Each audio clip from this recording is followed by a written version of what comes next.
Morning, everybody. Got a lot of stuff going on today. So many projects, so little time. I got to get this Sylvania taken care of this weekend, or at least make a good dent of getting it back into its case. And I'll post that video tomorrow. Have some time to work on it. And in the meantime, still got the Motorola 51X12 over here, and we're going to get to the point of where we got to get some of this rust and stuff off the chassis and get it cleaned up, and some rust back in here on the tuning condenser and stuff like that. Again, that's another video for another time. Also got a speaker to contend with about either the fact of reconing it or trying to glue that outer band back on. But right now I got this Utah speaker hooked up to it for testing purposes. It does pretty good. But what we're here for today, I brought the Zenith portable Oceanic down here the other day after I did the unboxing video, and I started doing some testing and stuff with it.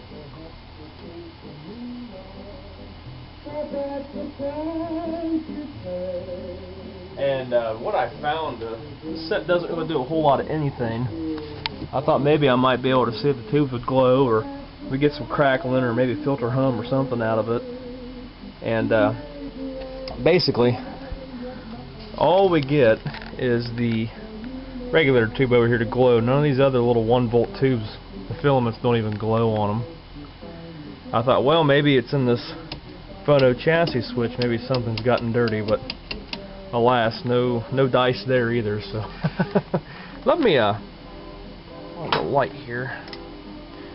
And I was told that you want to be really careful, even probing around these 1-volt tubes, because even the output voltage of your multimeter can damage these things.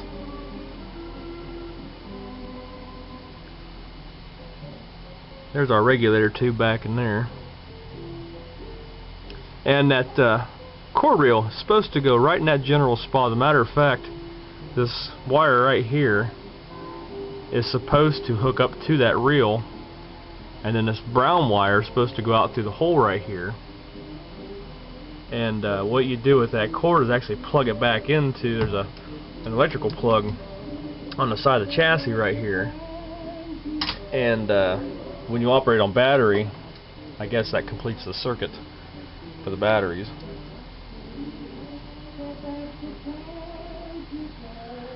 So I did some more digging around. That is the battery down in there. It's supposed to be for the dial light. Somebody's hacked it and cut it out and messed it up.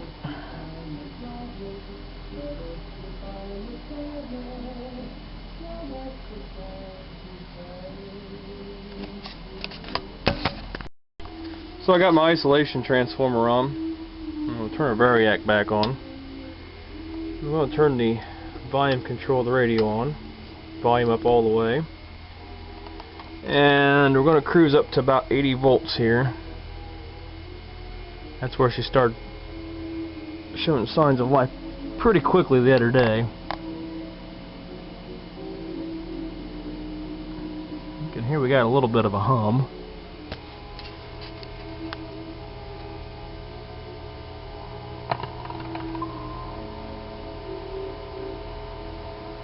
It's about 110 volts.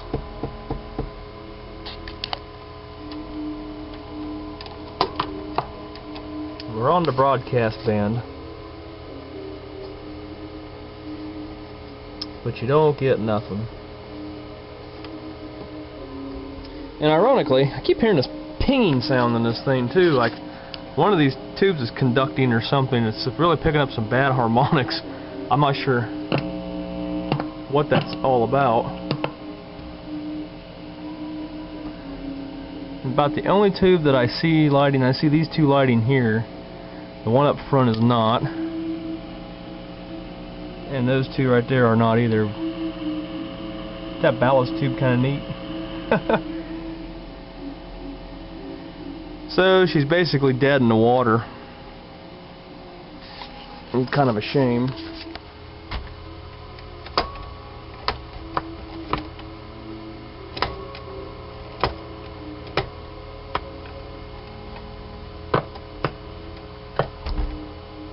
nothing. It's alright. That's we bought it in the condition that it would work or it wouldn't. We didn't know. And that's, you know, gonna be part of the challenge with this particular radio. These are a dog to work on from what I'm understanding. And I've gotten some help about getting some parts and some stuff that I need for it. But it should be an interesting journey. Again, this is a Zenith Transoceanic A600. I said T600 to begin with. It's an A600.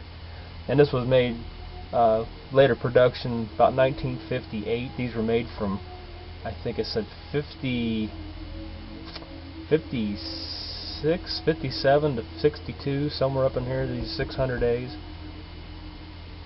And it's weird how Zenith did their production codes on these. You know, a Zenith Transoceanic, like a 600L or L600, would actually be older than this A600. They went all the way through the letters of the alphabet. They didn't use every letter, but the letters that are in the middle of the alphabet towards the end are actually older than what this set is. There's one more after this one, which is a B600, which would be early 60s, late 60s, early 60s. Excuse me. But this was the last tubed unit for Transoceanic that Zenith produced. So there's part 2 of this video. I'll get it uploaded, and hopefully you enjoyed this look again at the Zenith A600 Transoceanic, waiting in the wings to be given new life again. Thanks for watching.